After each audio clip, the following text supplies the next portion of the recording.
I'll be the first to admit that Dragon Ball Legends has had its fair share of success. From hype releases like Beast Gohan and my GOAT UGB, to great updates like the battle system update and quality of life changes. But I'll also admit, it's not all sunshine and rainbows. If you look at more recent Legends history, you'll see plenty of failures like Godku's initial release, not talking about him in the current meta by the way, and plenty of toxic releases like UG4 and Majin Vegeta. Oh! But how did we get here?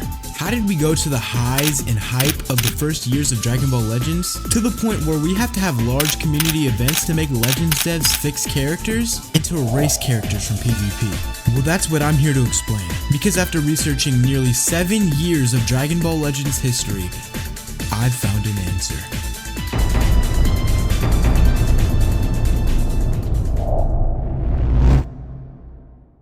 Now don't let the title fool you. Dragon Ball Legends is in no way, shape, or form fallen off, at least monetarily. I mean, it's currently one of Bandai's most successful games, but that's not the point of this video.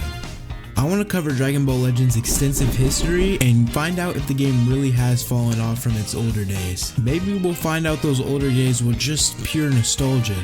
Maybe we'll find out that we actually don't have it that bad right now.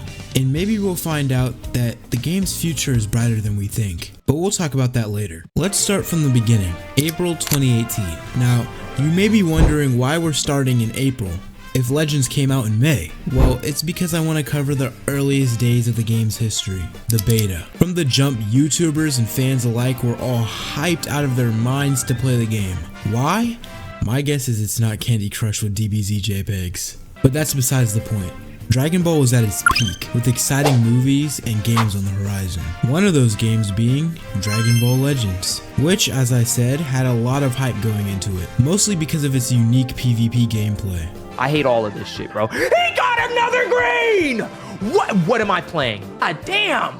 Look at this fuck-ass fusions. Okay, I'll be honest, the Dragon Ball IP did do a lot of carrying, but the gameplay was a factor. The beta introduced a lot of the biggest Dragon Ball fans and creators to the game, eventually snowballing into 40 million users by its second year.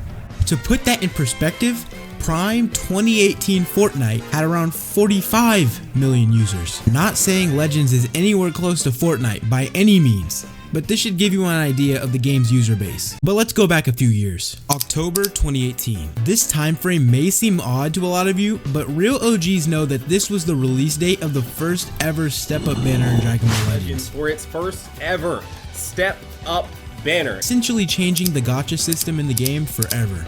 Before the step-up system was introduced, you were expected to spend full price on every single summon. Kind of like a bubble clicking game, I know. But that's besides the point. Unfortunately though, the Legend step-up system would soon lead to one of the biggest problems in the game. You may be saying to yourself, how could step-ups be a flaw? They give players discounts. First of all, shush. Second of all, the step-up system would soon be used to promote predatory behavior from the devs. What the fuck? Not the type of predatory you think. It's the type of behavior that leads to taking away benefits from step-ups for profit. Hey, can I get $1? And bending the step-up system to encourage players to summon even more. For example, look at this. The highest amount of crystals you can buy, the in-game currency for newer people, is 3,000 for 40 USD. And if you add up the amount of crystals needed to complete a full rotation on the current step-up system, you get 3,500. Coincidence? I think not. For most people, after spending that 3000 CC, you would obviously want to get the free step, but you would need 500 more crystals, which I can admit you can grind for, but they know most people won't do that. Oh, hell no! Hell no! Most people will go to the shop and spend that $7 to $8 on 1000 more CC, which is usually the cheapest and most advertised pack, just to go complete the rotation. And yay, you can finish the rotation. But wait, now you're left with 500 extra chrono crystals, just enough to do one more step because the 300 step is gone. Fuck you, nigga. Most will do that step and fill off with an odd amount of coins, the summon freebie. Not being able to redeem 2 free tickets leading you to, you guessed it, spending more money. And trust me, this is only the beginning of Legends' dirty tactics. We haven't even talked about how terrible the equipment system is, or the star system. But that's enough of that. Let's get back to Legends' history. March 2019. As we all should know, this was the release of the first legendary finish unit. I emphasize LF because the actual first Legends Limited unit was Beerus, who actually didn't get an LF animation until a later update. Back to Gohan though.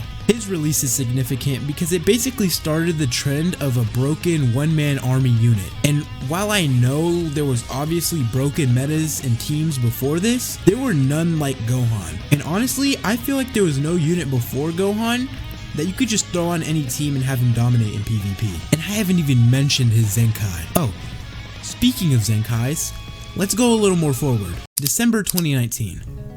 The release of the first Zenkai units. Clearly see on the screen, we do have Zenkai Super Saiyan Goku. While these units wouldn't be the best, in fact, they weren't good at all, the introduction of the Zenkai system would eventually lead to a dangerous double-edged sword, with some deserving units getting great revivals, leading them to being useful in PvP for the first time, and while others, like Gohan, ended up destroying metas and nearly killing the game. And going back to Gohan, his reign lasted from the day he was Zenkai'd in September 2020 all the way to the second anniversary in May, which, may I add, he was still elite, just dethroned by a more toxic unit in VB. And about VB, he started one of the most toxic trends in Legends history that still plagues the game today: rush farming. They literally had to change the way rushes work to slow him down.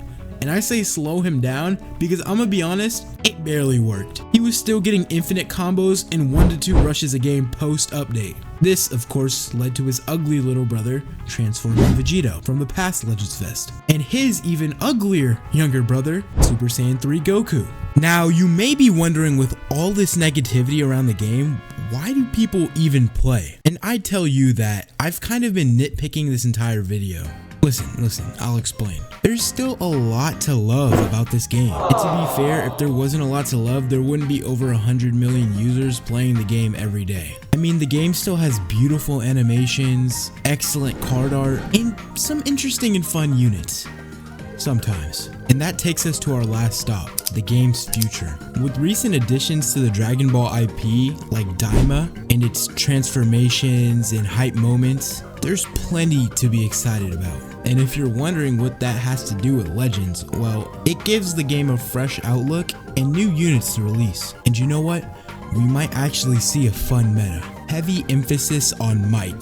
The reason why I'm not 100% confident is because of the game devs and their history with breaking metas, giving units too much power, and then not giving units enough power. Even though I can speak for hours about the negative aspects of the game, it doesn't mean I can't hold out hope for a better future. I mean, Dragon Ball Legends has one of the most dedicated communities I've ever been a part of, filled with very passionate and outspoken people. I swear to everything I love, bro, if it is this fuck ass, stank ass Gohan, bro, dude, don't,